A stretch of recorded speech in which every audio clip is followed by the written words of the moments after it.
గత 10 ఏళ్లుగా దేశ రాజకీయాలను శాసిస్తున్న ఎన్డీఏ కూటమికి చెక్ పెట్టేందుకు Indian national developmental inclusive alliance పేరుతో కూటమి ఏర్పడిన సంగతి తెలిసిందే. 2024 సార్వత్రిక ఎన్నికల్లో గెలుపే లక్ష్యంగా బరిలోకి దిగిన ఈ కూటమికి కాంగ్రెస్ పార్టీ పెద్దన్న పాత్ర వహిస్తూ వచ్చింది. అయితే మొదటి నుంచి ఆధిపత్య విభేదాలు, అంతర్గత కుమ్మలాటలు, కొలిక్కిరాని అంశాలు ఇలా ఎన్నో సమస్యలు కూటమిని వేధిస్తున్నాయి.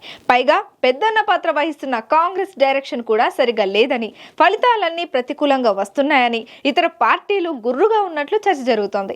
ఈ నేపథ్యంలో కూటమిని లీడ్ చేసే గ్యాంగ్ లీడర్ కోసం వెయిటింగ్ గట్టిగానే నడుస్తుందట. మరి ఆ గ్యాంగ్ లీడర్ ఎవరవుతారు?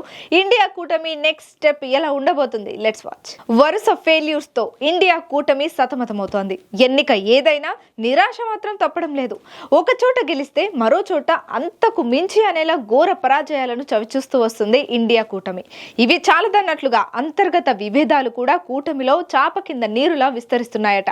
దీంతో అసలు ఎక్కడ తేడా కొడుతోంది, ఎందుకు డీలా పడుతోంది అనే అంశంపై కూటమి నేతలు మల్లగులాలు పడుతున్నారట. 2024 సార్వత్రిక ఎన్నికల్లో ఎన్డీఏకు గట్టి పోటీ ఇచ్చినప్పటికీ విజయానికి కొద్ది దూరంలో ఆగిపోవడం కూటమి నేతలను గట్టిగానే నిరాశపరిచింది.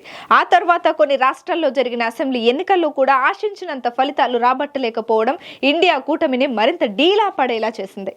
ముఖ్యంగా గెలుస్తామన్న హర్యానా, మధ్యప్రదేశ్, మహారాష్ట్ర వంటి రాష్ట్రాలు కూడా కూటమి నేతల ఆశలకు బలంగానే గండికొట్టాయి. అసలే ఫలితాలు అంతంత మాత్రంగా ఉన్న ఇండియా కూటమికి పుండు మీద కారం చల్లినట్లుగా ఉందట కాంగ్రెస్ పార్టీ వ్యవహరిస్తున్న తీరు. కూటమిలోని ఇతర పార్టీలకు ప్రాధాన్యం ఇవ్వకపోవడం, ఏకపక్ష నిర్ణయాలు తీసుకోవడం, అబ్బో ఇలా చాలా అంశాలపైనే కాంగ్రెస్ వైపు వేలెత్తి చూపిస్తున్నాయి ఇతర పార్టీలు. ఈ కారణం చేతనే కొన్ని పార్టీలు కూటమి నుంచి బయటకు వచ్చే ప్రయత్నం కూడా మొదలు పెట్టాయట.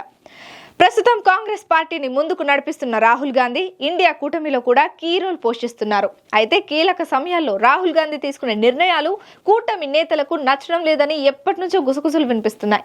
దీంతో ఆయన సారథ్యంలో ముందుకు నడిపించేందుకు కొన్ని పార్టీలు విముఖత చూపుతున్నాయట. ఇప్పటికే ఆమ్ ఆద్మీ, జేడీయూ వంటి పార్టీలు ఇండియా కూటమికి గుడ్ బై చెప్పాయి. ఇంకొన్ని పార్టీలు కూడా బయటకు వచ్చే ఆలోచనతో ఉన్నట్లు అడపాదడపా గుసగుసలు వినిపిస్తూనే ఉన్నాయి. ఈ నేపథ్యంలో కూటమిలో ఏర్పడ్డ అనిశ్చితిని చక్కదిద్ది ముందుకు నడిపించే లీడర్ కోసం వెయిటింగ్ నడుస్తోందట. ఇండియా కూటమిలో రాహుల్ గాంధీ తరువాత తృణమూల్ అధినేత్రి మమతా బెనర్జీ, డీఎంకే చీఫ్ స్టాలిన్, అఖిలేష్ యాదవ్, శరద్ పవార్ వంటి హేమీలు మెండుగానే ఉన్నారు. వీరంతా కూటమిని లీడ్ చేసే సత్తా ఉన్నవారే. అయితే వీరిలో కూడా ఎంతమంది కూటమిని అంటిపెట్టుకుని ఉంటారనేది ప్రశ్నార్థకమే. ఇప్పటికే తృణమూల్ అధినేత్రి మమతా బెనర్జీ కూటమికి దూరమయ్యే సంకేతాలు కనిపిస్తున్నట్లు చర్చ జరుగుతోంది. గత కొన్నాళ్లుగా కూటమి సమావేశాలకు దూరంగా ఉంటున్నారు దీది. మహారాష్ట్ర ఎన్నికల తర్వాత ఇటీవల నిర్వహించిన సమావేశానికి కూడా హాజరు కాలేదామె. దీంతో ఇండియా కూటమి నుంచి మమతా బెనర్జీ దాదాపు బయటకు వచ్చినట్లేననే టాక్ వినిపిస్తుంది. ఇక శరద్ పవార్ కూడా మహారాష్ట్ర ఫలితాల తర్వాత తీవ్ర నిరాశలో ఉన్నారట. దాంతో ఆయన కూడా కూటమికి గుడ్ బై చెప్తారా అనే అభిప్రాయాలు కొంతమందిలో వ్యక్తమవుతున్నాయి. ఇక అఖిలేష్ యాదవ్, ఎంకే స్టాలిన్ వంటి లీడర్స్ కూటమిలో నామమాత్రంగా ఉన్నారనేది బహిరంగ రహస్యం. దీంతో సరైన లీడర్ కొరత కూటమిని గట్టిగానే వేధిస్తుందనేది ఇంటర్నల్ గా జరుగుతున్న చర్చ. మరి వీటన్నిటి నుంచి ఇండియా కూటమిని గట్టెక్కించే లీడర్ ఎవరవుతారు? ఆ దిశగా కూటమి ప్రణాళికలు ఉంటాయా లేదా ఎప్పట్లాగే కాంగ్రెస్ డైరెక్షన్ లోనే ముందుకు సాగాల్సిందేనా అనేది ముందు రోజుల్లో తేలనున్న అంశం. మొత్తానికి ఇండియా కూటమి ఫ్యూచర్ ప్లాన్స్ ఎలా ఉండబోతున్నాయో చూడాలి.